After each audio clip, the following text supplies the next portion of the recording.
नमस्कार, गुलिस्तान न्यूज में आपका बहुत बहुत स्वागत है और न्यूज वीक के साथ मैं शीतल शर्मा बुलेटिन की शुरुआत करेंगे। जम्मू कश्मीर में नेशनल कॉन्फ्रेंस और कांग्रेस गठबंधन की सरकार के गठन की प्रक्रिया अब शुरू हो गई है। कल श्रीनगर में नेशनल कॉन्फ्रेंस के विधायक दल की बैठक के बाद नेशनल कॉन्फ्रेंस और कांग्रेस गठबंधन विधायकों की बैठक बुलाई जाएगी, जिसपे गठबंधन के नेता का चयन किया जाएगा। नेशनल कॉन्फ्रेंस के उपाध्यक्ष उमर अब्दुल्ला ने श्रीनगर में आज पत्रकारों के सवालों के जवाब में बताया कि गठबंधन का नेता ही उपराज्यपाल से मिलकर आगे की प्रक्रिया तय करेगा। उमर अब्दुल्ला ने यह भी बताया कि जम्मू कश्मीर को राज्य का दर्जा वापस दिलाना सरकार का सबसे पहला दायित्व रहेगा और इसके लिए पहली ही कैबिनेट बैठक में एक प्रस्ताव पास किया जाएगा। उमर अब्दुल्ला ने यह भी बताया कि 370 पर भी सरकार की जदोजहद जारी रहेगी। दूसरी ओर उमर के गुपकार आवास पर आज प्रदेश कांग्रेस के अध्यक्ष तारिक हमीद कीर और कांग्रेस के जम्मू कश्मीर प्रभारी भरत सिंह सोलंकी भी पहुंचे और उमर अब्दुल्ला को मुबारकबाद दी है। गुपकार आवास पर आज उत्सव जैसा माहौल देखा गया और अब्दुल्ला परिवार के सदस्य भी वहां मौजूद रहे।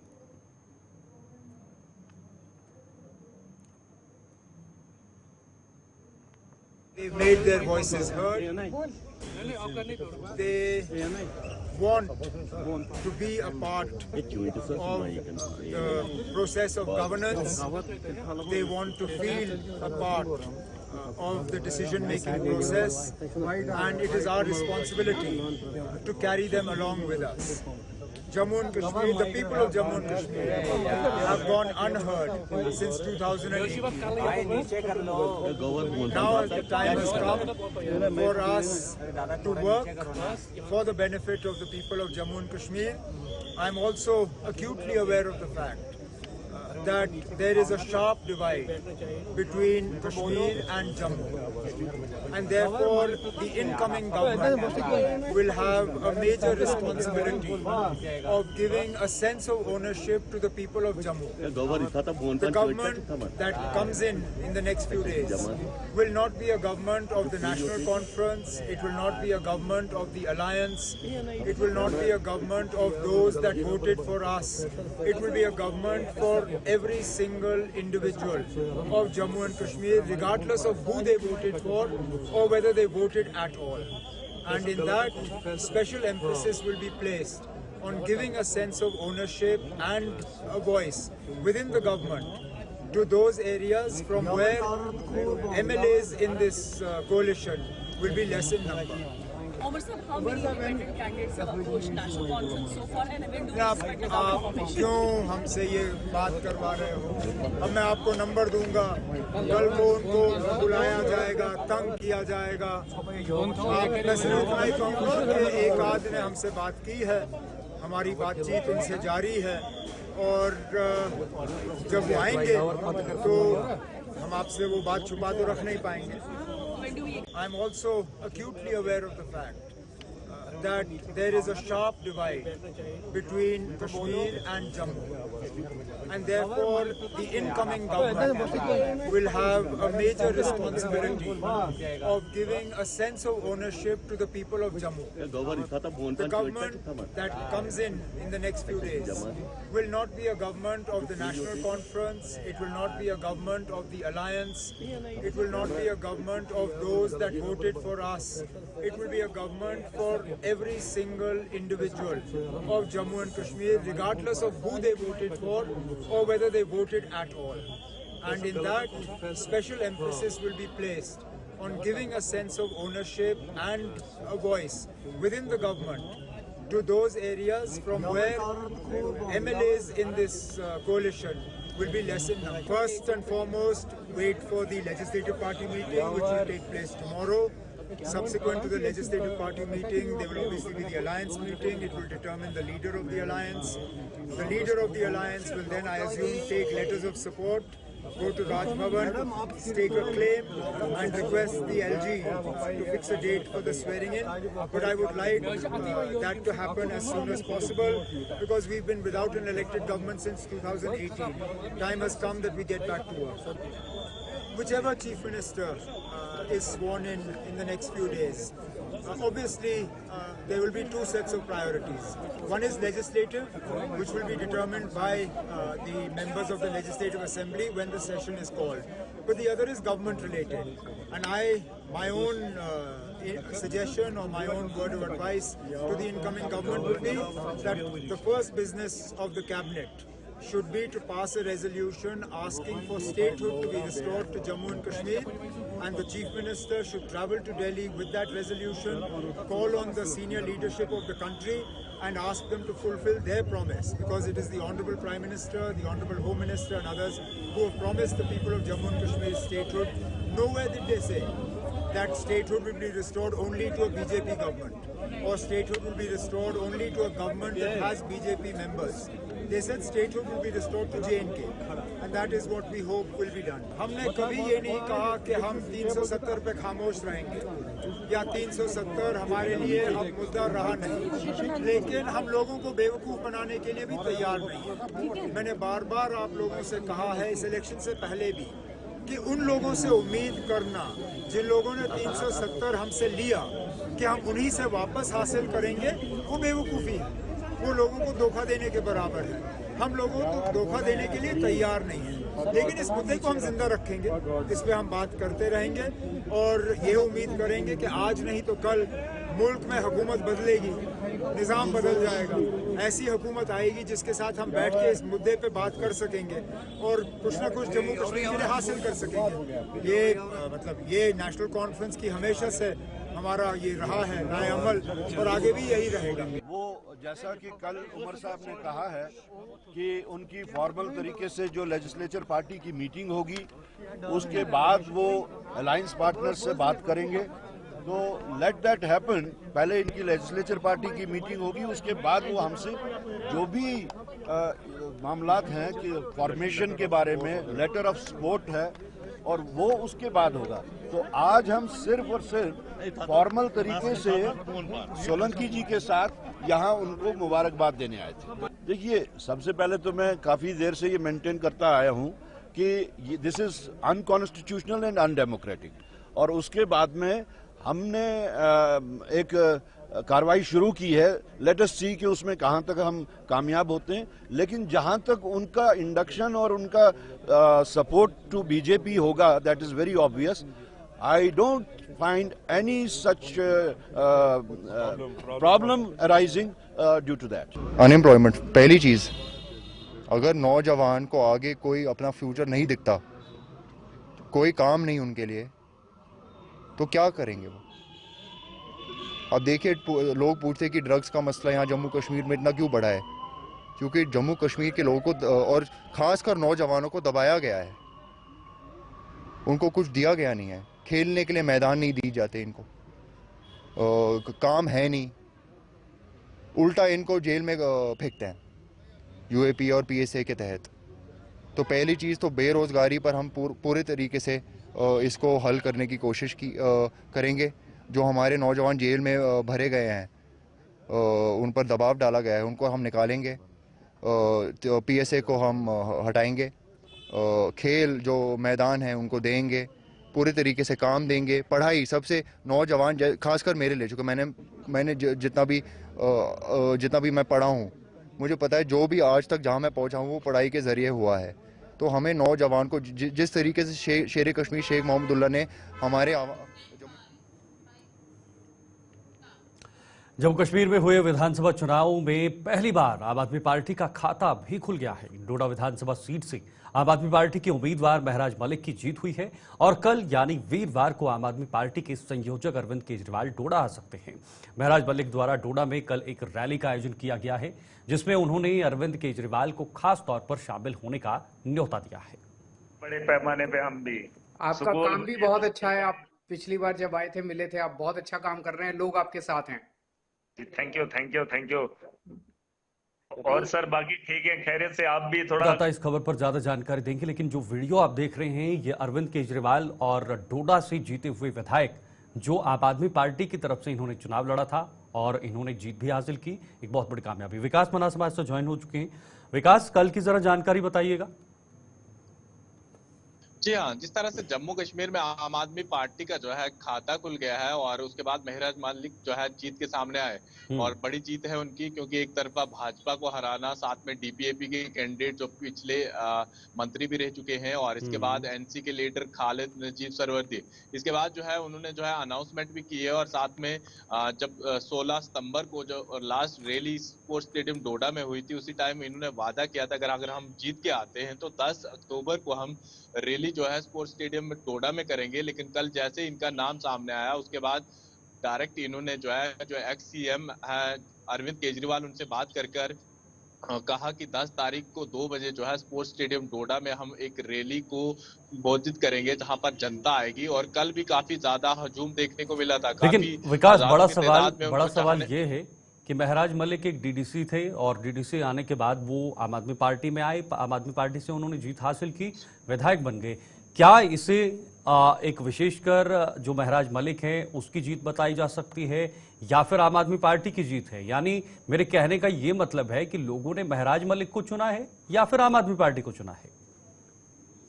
जी हाँ, लोगों ने महराज मलिक को चुना है, क्योंकि महराज मलिक ने इंडिपेंडेंट पहले डीडीसी का इलेक्शन लड़ा था जिसमें उन्होंने जीत हासिल की थी। और उसके बाद लगातार वो चाहे फिर जितनी भी पार्टी के लोग हों या एडमिनिस्ट्रेशन हो, लगातार उस पर कटाक्ष भी करते थे, या जहां पर सही काम नहीं होता था हमेशा अपनी आवाज को बुलंद करते थे। और कई जगहों पर उन्होंने कई लोगों को सस्पेंड तक किया है। यानी जहां पर गलत काम हो रहा था तो लोग जो है काफी चाहने वाले हैं और उनसे उम्मीदें इसकी है कि कम से कम जो काम नहीं हो पा रहे हैं, जो होने चाहिए, वो प्रॉपर तरीके से हो। और महराज के चाहने वाले स्पोर्ट्स स्टेडियम डोडा को कल जो है दोबारा से भरेंगे, क्योंकि लाखों की तादाद में लोग जो है अब उनको चाहते हैं।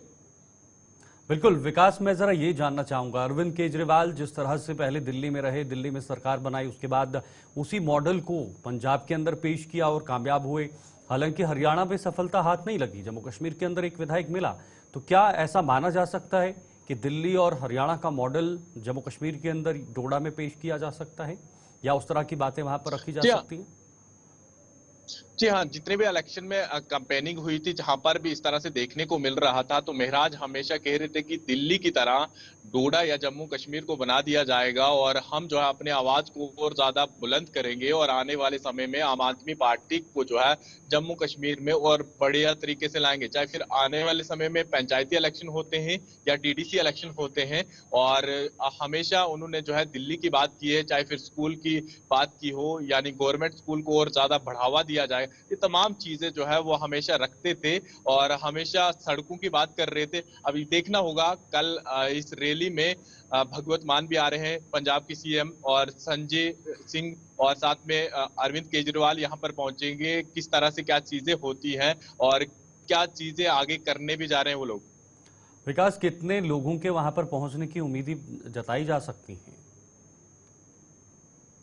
देखिए, जब 16 सितंबर को था तो पूरा डोडा या पूरा जम्मू कश्मीर जानता था कि ये सिंगल लीडर जो आम आदमी पार्टी का खड़ा हुआ है, तो काफी जनता जो है इन्हें देखने के लिए और सपोर्ट करने के लिए आई थी। हजारों की तादाद में गाड़ियां आई थी। यानी डोडा से पुलडोडा 5 किलोमीटर की ये सड़क है और ये दोनों तरफ से जो है डबल लाइन होकर इतनी गाड़ियां जो है बिल्कुल जाम कर चुकी थी और पूरा स्पोर्ट्स स्टेडियम डोडा जो है भर चुका था, जिसमें तमाम लोग जो है खड़े खड़े थे और संजय सिंह का भाषण सुनने के लिए और महराज मलिक का साथ देने के लिए। अब लेकिन इतने बड़े नेता अगर दिल्ली से यहाँ पर पहुंच रहे हैं तो मुझे लगता है कि स्पोर्ट्स स्टेडियम पूरा भर जाने वाला है और पूरा डोडा जो है कल जाम भी लगने वाला है, क्योंकि लाखों लोग चाहने वाले हैं और कई लोग जो हैं दूसरे डिस्ट्रिक्ट से भी यहाँ पर पहुंचने वाले हैं। क्योंकि इससे पहले भी देखने को मिला था कि महराज को चाहने वाले अलग अलग कांचुंसियों में है, लेकिन कांचुंसी के लोग तो हैं लेकिन अलग अलग डिस्ट्रिक्ट से भी उनको चाहने वाले लोग हैं।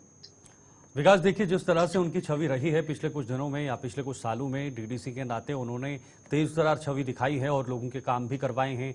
ऑफिसर्स के पीछे पड़ते थे, काम करवाते थे, अब तो विधायक हैं। क्या वो छवि उसी तरह की रहेगी, छवि तब्दील होगी, या फिर एक सियासी रणनीति भी महराज मलिक अब अपनाएंगे आगे आने वाले भविष्य के लिए? देखिए, महराज की जीत जैसे ही हुई है तो कई लोग जो है काफी खुश भी हो चुके हैं, क्योंकि अब वो काम चाहे फिर जहां पर कोई काम नहीं हो रहा है तो सोशल मीडिया पर डायरेक्ट जो है महराज मलिक को जो है टैग किया जा रहा है।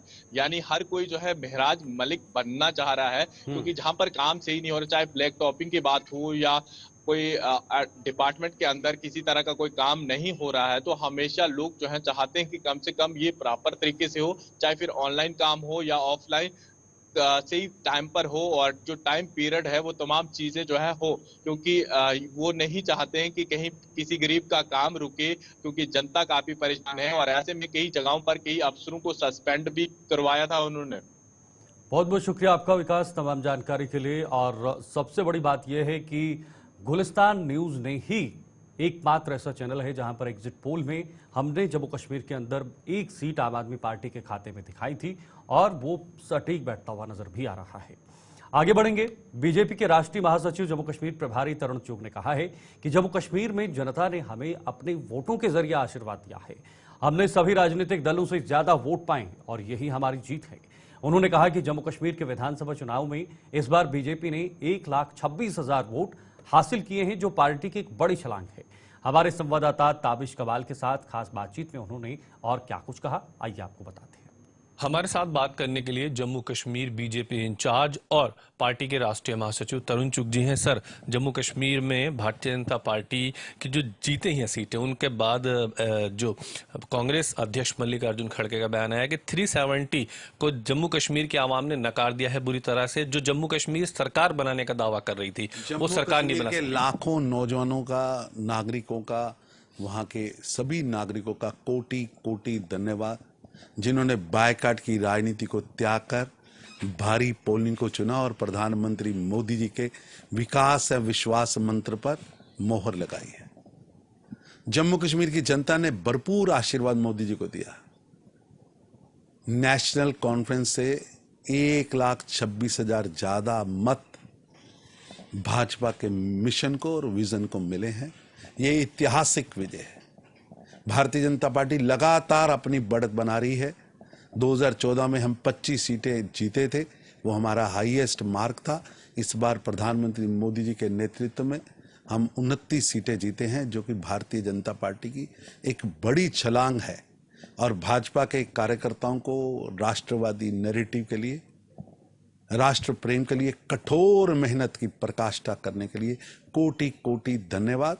और भारतीय जनता पार्टी राष्ट्र हित के लिए वचनबद्ध है और जम्मू कश्मीर में एक पहरेदार की भूमिका, एक सजग व सतर्क पार्टी की भूमिका में हम हमेशा रहेंगे। दूसरी तरफ सर, सीपीआईएम को भी एक सीट मिली, आम आदमी पार्टी को भी एक सीट मिली। मुख्यमंत्री अरविंद केजरीवाल धन्यवाद रैली करने जाएंगे जहां पर उनको सीट मिली है। नोटा से भी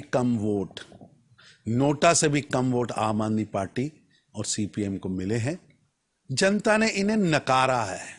एक्सीडेंटल्स विक्ट्रीज हैं, जनता के नकारे हुए लोग हैं। और जनता ने, जो खड़गे साहब कह रहे हैं, मैं उनसे कहना चाहता हूं, खड़गे साहब, नेशनल कॉन्फ्रेंस के 370 और 35A के एजेंडे को जम्मू कश्मीर की जनता ने नकारा है। 1,26,000 मतदाताओं ने नेशनल कॉन्फ्रेंस से ज्यादा वोट देकर यह स्पष्ट किया है कि अलगाववाद की सोच के साथ खड़े नहीं हैं। 370-35 से टूटने को मोहर लगाई है। अगर वोट ही सबसे बड़ी बात है तो वोट के माध्यम से भी जम्मू कश्मीर की जनता ने मोहर लगाई है। रही बात कांग्रेस की, कांग्रेस का सुफड़ा साफ जम्मू रीजन में हो गया है। जमानते जब्त की एक लंबी श्रृंखला कांग्रेस के कोटे में आई है। दूसरी तरफ खबर यह मिल रही है कि उमर अब्दुल्ला मुख्यमंत्री की शपथ लेंगे बहुत जल्द, 11 या 12 तारीख को, कभी वो शपथ ले सकते हैं। जनादेश जनता का स्वीकार्य है। जल्द ही जम्मू कश्मीर की विधानसभा बनेगी। मैं समझता हूं जम्मू कश्मीर, आगे बढ़ता हुआ जम्मू कश्मीर, नया जम्मू कश्मीर, अलगाववाद को त्याग कर मोदी जी के मंत्र पर भारी भरकम पोलिंग करने वाला जम्मू कश्मीर बना है। एक आखिरी और अहम सवाल है सर, जम्मू कश्मीर से जुड़ा हुआ है। उमर अब्दुल्ला कह रहे हैं कि प्रधानमंत्री नरेंद्र मोदी को अपने वादों को अब याद रखना चाहिए, राज्य का दर्जा वापस मिलना चाहिए और राज्य के लिए बेहतरी करनी चाहिए उन्हें। ऐसा है कि जनता ने मोदी जी के विजन को आशीर्वाद दिया है। अब अलगाववाद की, पाकिस्तान प्रेम की तराने व गाने जनता नहीं चाहती और नहीं होंगे। बहुत शुक्रिया बातचीत करने के लिए। वीडियो जर्नलिस्ट साजिद के साथ ताबिश कमाल, दिल्ली। तो ये भारतीय जनता पार्टी के वरिष्ठ नेता मुख्तार अब्बास नकवी ने कहा है कि जम्मू कश्मीर के लोगों ने विधानसभा चुनाव में बढ़ चढ़कर भाग लेकर जमहूरियत को जीत दिलाई है। जम्मू कश्मीर में किसी समय चुनाव पर आतंकवादियों का साया रहता था, लेकिन इस बार लोगों ने बिना किसी डर खौफ के अपने मताधिकार का उपयोग किया है। हमारे संवाददाता ताविश कमाल ने चुनाव को लेकर मुख्तार अब्बास नकवी के साथ खास बातचीत की है।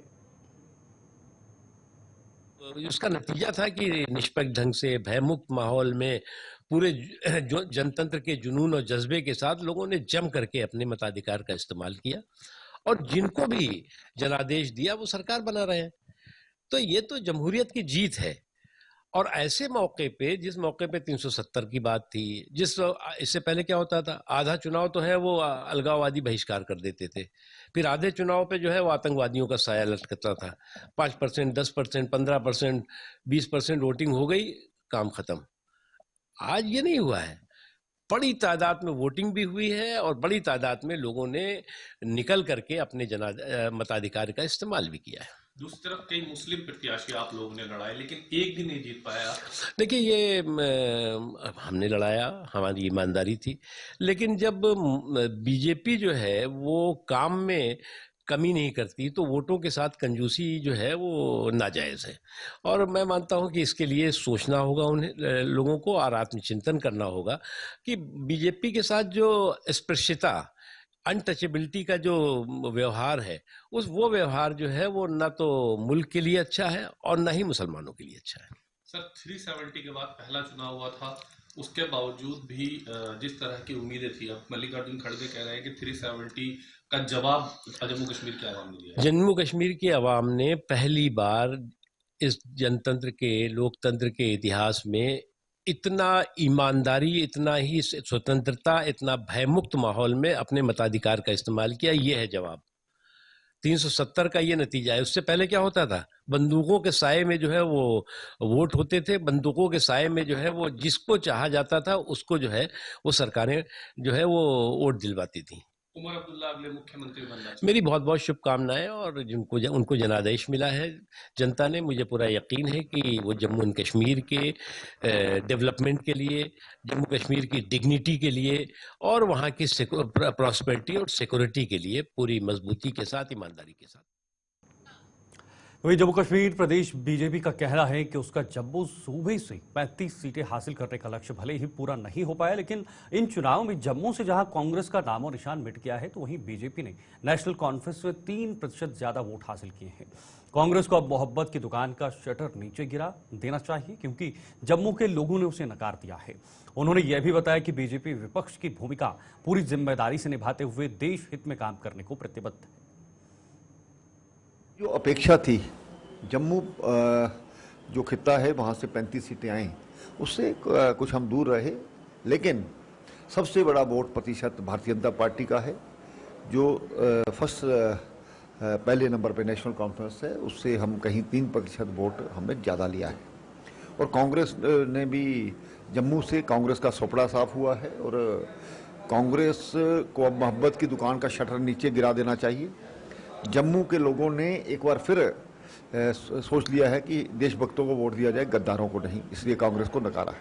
और हम ये भी उम्मीद करते हैं जो भी कोई सरकार बनाए वो जम्मू कश्मीर के लिए विकास की राह पर चले। जम्मू कश्मीर में शांति व्यवस्था जो केंद्र सरकार ने बनाई है उसको कायम रखने का प्रयास करे, ना कि जो चुनावी चोंचले थे, धारा 370 हटा देंगे, पत्थरबाजों को छोड़ देंगे, इस प्रकार की अगर कोई कोशिश की होगी तो उसको तो हम पूरा विपक्ष का काम करेंगे, ऐसा नहीं होने देंगे। देश हित में जो भी काम होगा उसको किया जाएगा। देखिए, उनका जो बयान है, उन्होंने ये कहा है कि 370 वो अभी 50 साल वेट करेंगे कि केंद्र में कोई दूसरी सरकार आएगी तो वो चेंज करेगी। उनको पता है भारतीय जनता पार्टी की सरकार केंद्र में ऐसा नहीं होने देगी। उन्होंने अपना बड़ा नरम रुख रखा है इसके प्रति कि हम अगली सरकार आने का वेट करेंगे, ना नो मन तेल होगा, ना राधा नाचेगी। न्यूज ब्रीफ में अभी के लिए फिलहाल इतना ही, लेकिन देश और दुनिया की तमाम खबरों के लिए आप देखते रहिए गुलिस्तान न्यूज। नमस्कार।